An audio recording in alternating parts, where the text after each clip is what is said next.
আচ্ছা, কমরেড সভাপতি মঞ্চে উপস্থিত আছেন, মীনাক্ষী সহ যুব আন্দোলনের রাজ্যের জেলা নেতৃবৃন্দ, আমাদের জেলা গণতান্ত্রিক আন্দোলনের নেতৃবৃন্দ, সমবেত কমরেডগণ, বন্ধুগণ এবং মা বোনেরা। আমি প্রথমেই ডিওয়াইএফআইয়ের একজন প্রাক্তন কর্মী হিসেবে ইন্দাসের সর্বস্তরের মানুষকে অভিনন্দন জানাবো যে আপনারা এই সম্মেলনটা করার জন্য সব রকম সহযোগিতা আমাদের করেছেন। আজকে ইন্দাসে একটা বিরাট সমাবেশ হচ্ছে, কিন্তু কাল কোন পেপারের ছবি আপনি পাবেন না।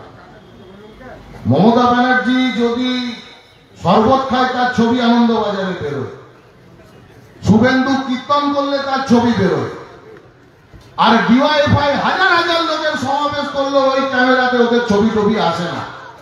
আনন্দবাজারেও পাবেন না, বর্তমানেও পাবেন না, অন্য পেপারেও পাবেন না। কিন্তু আমরা আমাদের কাজ করে যাব এবং ওদেরকে এটা বুঝিয়ে দেব যে ডিওয়াইএফআই এর মুরত আছে, যে এখনো সবাইকে দেখিয়ে দিতে পারে ইন্দাসের বুকে এরকম জমায়েত করার ক্ষমতা আমাদের আছে। আমি কমরেডদের অভিনন্দন জানাই। আজকে কমরেড কার্ল মার্কসের 208তম জন্মদিন। কার্ল মার্কস প্রথম বলেছিলেন, উনি যখন গেলেন শ্রমিক মহল্লাতে, তখন একটা স্লোগান চালু ছিল, বলল মালিক শ্রমিক সবাই ভাই ভাই। মার্কস বলেছিলেন না, সবাই ভাই ভাই হয় না, যে শোষণ করছে, যে লোকটা শোষিত হচ্ছে, এরা ভাই ভাই হতে পারে? একে খাটাচ্ছে, এর পয়সাতে বড়লোক করছে, শোষক আর শোষিত কখনো ভাই ভাই হতে পারে না। তিনি স্লোগান দিয়েছিলেন দুনিয়ার মজদুর দেখো, আপনারা জানেন। তারপরে 1886 সালে শ্রমিকরা আমেরিকাতে আন্দোলন করেছিল। 8 ঘন্টা কাজ, 8 ঘন্টা বিনোদন, আর 8 ঘন্টা যাতে সবাই অবসর পায় তার জন্য রক্তাক্ত লড়াই হয়েছে, আমাদের দেশে লড়াই হয়েছে। তাহলে যারা বামপন্থী, যারা লাই হ্যান্ডা, যারা ডিওয়াইএফআই, তারা কাজ অতিরিক্ত যাতে মালিক খাটাতে না পারে, একটা মানুষ যাতে মাথা উঁচু করে তার হক আদায় করতে পারে, তার জন্য লড়াই করে। বিজেপিকে জিজ্ঞাসা করুন আপনাদের 24 ঘন্টা স্লোগান কি? বলবে 8 ঘন্টা আদানি আম্বানি, 8 ঘন্টা হিন্দু, 8 ঘন্টা মুসলমান। এটা করলেই বিজেপি হয়ে যায়। আর তৃণমূলকে জিজ্ঞাসা করলে তারা ঘন্টার ভাগ পাবেন না। প্রথম 8 ঘন্টা চুরি, দ্বিতীয় 8 ঘন্টা চুরি, শেষ 8 ঘন্টাও চুরি। চুরি ছাড়া তৃণমূলের আর ঘন্টা ঘন্টা কিছু হয় না। ফলে ইন্দাসের মানুষকে ভাবতে হবে, আজকে গোটা জেলা গোটা রাজ্যের মানুষকে ভাবতে হবে। এরকম ইন্দাস আমাদের ছিল না, হিন্দু মুসলমানে ভাগ করে দেবে। ইন্দাসের বুকে আমরা হিন্দু মুসলমান হাতে হাত রেখে একসাথে থাকি। আপনার আমার ঘরের লোকেরা যখন স্কুলে পড়তে যায়, রবীন্দ্রনাথও পড়ে, নজরুলও পড়ে। আমরা আমির খানের সিনেমা দেখি, শাহরুখ খানের সিনেমা দেখি। আজহারউদ্দিন যখন ভারতকে জেতায়, আমাদের মনে হয় না আজহারউদ্দিন মুসলমান। হিন্দু মুসলমান সমস্ত ধর্মের লোকেরা আমরা ইন্দাসে, বাঁকুড়া জেলাতে আমাদের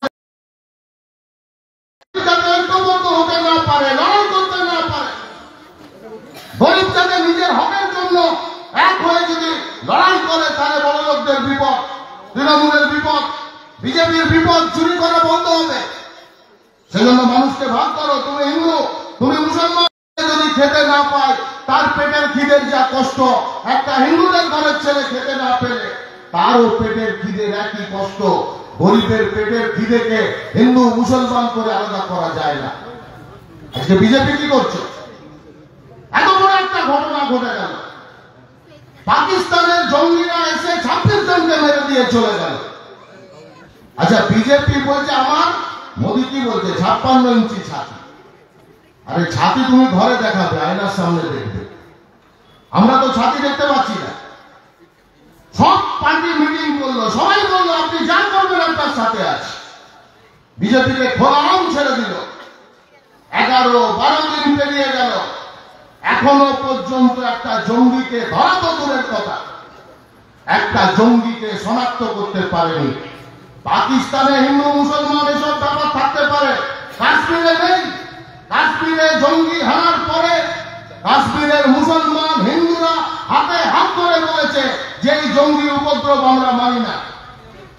এখানে হিন্দু মুসলমান করে আলাদা করে আর আমাদের অভিজ্ঞতা কি? এই যে আমরা ডিওয়াইফাই করেছি, ডিওয়াইফাই তার জন্মলগ্ন থেকে একটাই স্লোগান, সেটা হচ্ছে স্ট্রাগল করো, লড়াই করো, এগিয়ে চলো। লড়াই করা ছাড়া কোনো পথ নেই। কারণ আছে বিজেপি কোথায়? যখন আমাদের এখানে গোর্খাল্যান্ড আন্দোলন হয়েছে তখন প্রথম শহীদ হয়েছে ডিওয়াইফাই কমরেড রেখা তামাং, অন্য কেউ তো হয়। কাশ্মীরে যখন উগ্রপন্থী হামলা হয়েছে আমাদের কমরেডরা প্রাণ দিয়েছে। খালিস্তানি আন্দোলন যখন পাঞ্জাবে হয়েছে ডিওয়াইফাই কমরেডরা প্রাণ দিয়েছে। যারা এইসব কথা বলছে আমি আপনাদের বলি, পাকিস্তানের জঙ্গিদের সাথে লড়াই করতে গিয়ে এই কদিন আগেও একজন খুন হয়েছে, তার নাম হচ্ছে ঝন্টু শেখ আলী, নবদ্বীপের তেহট্টে বাড়ি। ওর বডিটা যখন এসছে আমরা গেছি, কোন বিজেপি আসেনি, কোন তৃণমূল আসেনি। আমি তৃণমূল বিজেপি নেতাদের জানার জন্য বলছি, আপনাদের কষ্ট হতে পারে, আর যারা ডিওয়াইফাই করে তাদের গর্ব হতে পারে। এই ঝন্টু শেখ আলী যখন জঙ্গিতে ওই উগ্রপন্থীদের হামলার বিরুদ্ধে লড়াই করবে বলে মিলিটারিতে যোগ দেয়নি, তার আগে ও নদিয়া জেলাতে ডিওয়াইফাই করত। ডিওয়াইফাই ওকে শিখিয়েছে দেশের জন্য প্রাণ দিতে হবে। ডিওয়াইফাই ওকে শিখিয়েছে অন্যায়ের বিরুদ্ধে লড়াই করতে হবে। মহিদুল্লাহ তাই করেছে, আনিস খানরাও তাই করেছে। আজকে পরিস্থিতিটা ঘুরিয়ে দিচ্ছে, মানুষে মানুষে ঘৃণা তৈরি করছে, আর দুর্নীতির চরম শিখরে পৌঁছে গেছে।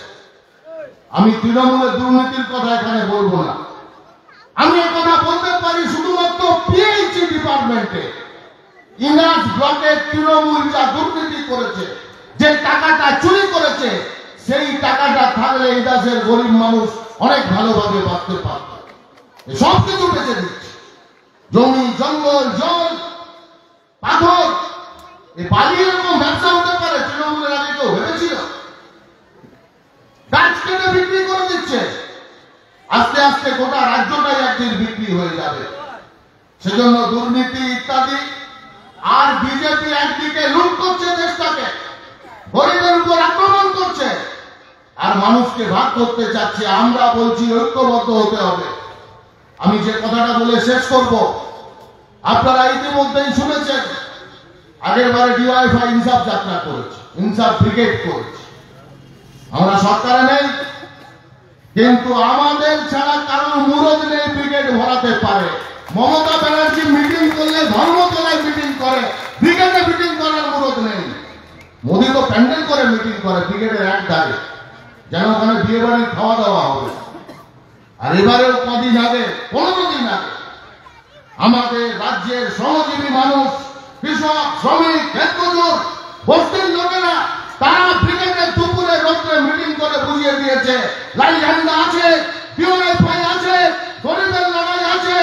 যতদিন তোমরা চুরি করবে, শোষণ করবে, দুর্নীতি করবে, ততদিন আমাদের লড়াই চলতে থাকবে। এই বার্তা আমরা ব্রিগেডে দিয়েছি। আর আগামী 20 তারিখ ট্রেড ইউনিয়নের ডাকে ধর্মঘট, শ্রমিকের অধিকার কেড়ে নিচ্ছে। বলছে শ্রমিকের ট্রেড ইউনিয়ন করার অধিকার থাকবে না। মালিক যখন খুশি যাকে ছাঁটাই করতে পারবে, মালিক মনে করলে আপনাকে কাজ থেকে বার করে দিতে পারবে, আপনি লড়াই সংগ্রাম করতে পারবেন না। ভয়ঙ্কর বিল, সিআইটিইউ, ট্রেড ইউনিয়ন, তার সঙ্গে ছাত্র যুবরা গোটা দেশে লড়াই করে 21 সাল থেকে 25 সাল এই আইনটাকে আটকে রেখেছে। আমরা এর বিরুদ্ধে বন্ধ রেখেছি। আমি ইন্দাসের মানুষের কাছে আবেদন করব, 20 তারিখ সমস্ত মেহনতি মানুষ এই সারা ভারত ধর্মঘটে সামিল হন।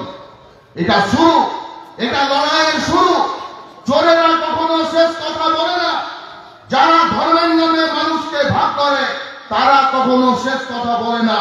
মানুষ শেষ কথা বলবে।